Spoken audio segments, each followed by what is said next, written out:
dans le prochain épisode de Un si grand soleil. Tandis que Sabine ne décolère pas contre sa mère, l'avenir du cabinet d'avocats est plus incertain que jamais.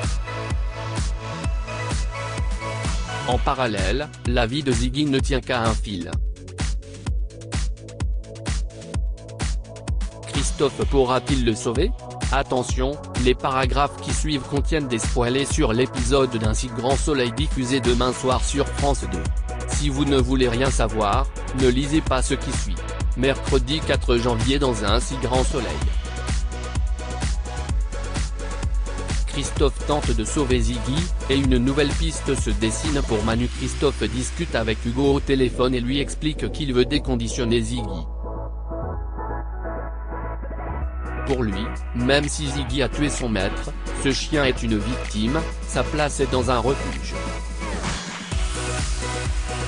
Il refuse qu'il soit euthanasié. Hugo a cependant du mal à croire qu'un chien qui a été dressé pour être une machine à tuer puisse redevenir docile. Il fait alors un parallèle avec certains êtres humains, une fois qu'ils ont pris goût au sang, ils ne peuvent plus s'arrêter. Des propos qui poussent Christophe à repenser au jour où il a assassiné Eva.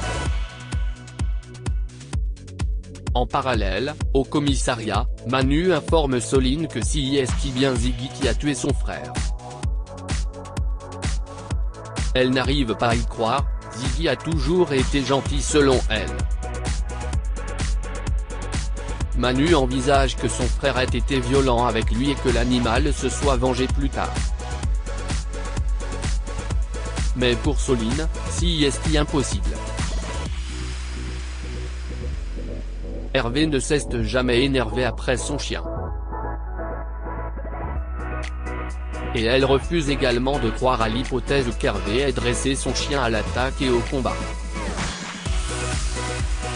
Elle explique à Manu que son frère était aux petits soins avec Ziggy. Il faisait même appel à une gardienne à domicile à temps plein pour s'occuper du chien lorsqu'il partait en voyage. Manu décide de contacter cette femme, une certaine Raphaël Gilbert. Au cabinet vétérinaire, Christophe observe Ziggy et le fait sortir de sa cage.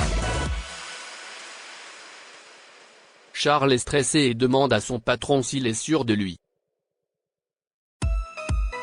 Christophe retire sa muselière à Ziggy et le met en confiance. Il ne voit pas de comportement agressif chez l'animal pour le moment. Il est certain qu'avec un peu de patience, Ziggy va redevenir complètement inoffensif. Soline vient voir Johanna. Elle veut se constituer partie civile pour que le chien qui a tué son frère soit euthanasié immédiatement. Elle ne comprend pas pourquoi le juge a donné un délai à l'expert vétérinaire. Pour elle, le chien de son frère est dangereux. Il pourrait tuer à nouveau. Johanna lui promet de s'en occuper. En regardant les documents, elle découvre la signature de Christophe. Elle précise alors à Soline qu'elle connaît l'expert en question et qu'elle va faire une demande au juge en référé pour régler cela au plus vite. Manu interroge Raphaël, la gardienne de Ziggy. Celle-ci est certaine qu'Hervé n'aurait jamais dressé Ziggy à l'attaque, il était contre ses pratiques. Selon elle, ça ne colle pas avec le comportement qu'il avait avec son chien, qu'il câlinait beaucoup. Manu cherche ensuite à connaître la nature de ses rapports avec Hervé. Raphaël répond, mal à l'aise, qu'ils étaient bons et normaux. Manu insiste. Il cherche à comprendre pourquoi Ziggy a agi ainsi. Raphaël est tout aussi perdu que lui. Elle comprend pas ce qui s'est passé. Ziggy était un chien très gentil qui ne s'en est jamais pris à elle. Cécile rentre à la maison avec Achille. Elle lui annonce qu'ils ont déposé l'agrément d'adoption ce matin et qu'elle a hâte qu'ils deviennent une vraie famille tous les trois. Achille ne montre pas beaucoup d'enthousiasme face à cette nouvelle. Cécile insiste. Si est si important pour elle qu'il soit une famille. Et pour Christophe aussi. Elle promet à Achille qu'il pourra compter sur elle. Mais Achille se montre froid et se contente de répondre qu'il a compris, quelque peu agacé. Au commissariat, Manu raconte à Becker qu'il a cherché à savoir si Ziggy avait été dressé au mordant. Il n'a trouvé aucune trace à la préfecture ni dans un centre d'éducation canin. Et les témoignages semblent indiquer qu'Hervé n'a jamais dressé son chien à l'attaque. Becker envisage alors que le chien ait simplement vrillé et s'en soit pris à son maître. Mais Manu en est certain, Ziggy a bien été dressé au mordant. L'expert vétérinaire l'a constaté. Tout semble indiquer que le chien ait été dressé pour tuer son maître sans qu'Hervé ne le sache. Il s'agirait donc d'un assassinat. Les premiers pas de tentateur de Dimitri sont un échec au cabinet d'avocats. Claudine vient aux nouvelles auprès de Florent.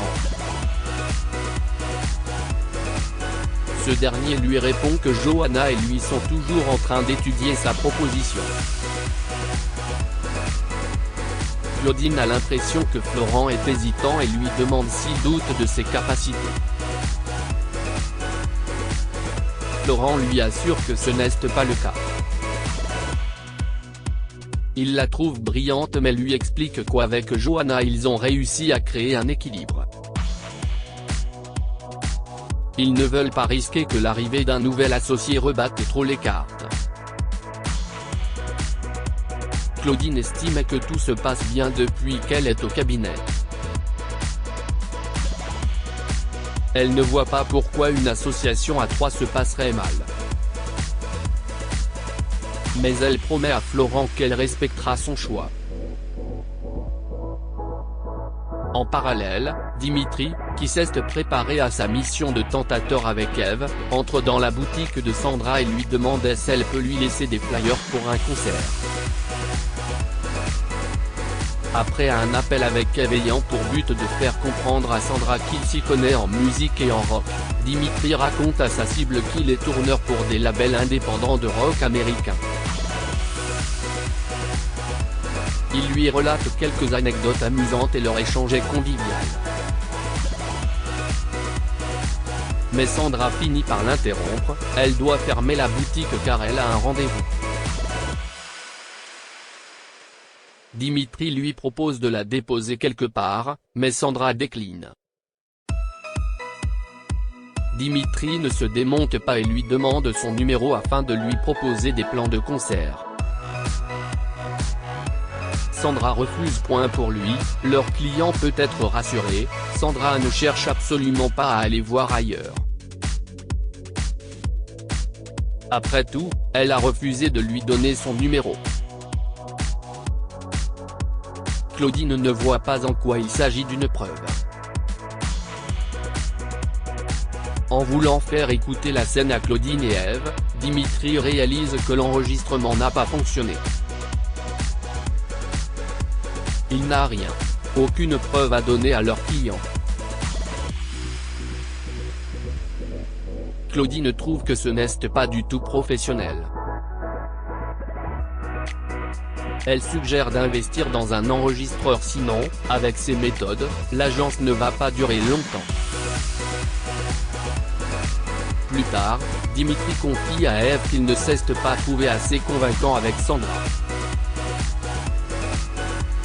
Même si elle admet qu'il faut éviter de le faire passer pour un dragueur, Eve pense que le personnage de Dimitri est bien trouvé. Il faut creuser autour de cela et proposer quelque chose de plus osé. Sabine, de son côté, boit un verre avec Johanna et ne décolère pas contre sa mère qui est allée jusqu'à recruter Dimitri pour séduire des femmes. Cela fait sourire Johanna qui admet que Claudine est forte. L'avocate révèle ensuite à son amie que Claudine leur a proposé de s'associer au cabinet. Sabine n'en revient pas. Elle conseille à Johanna de bien y réfléchir, car selon elle c'est une très mauvaise idée de s'associer à sa mère.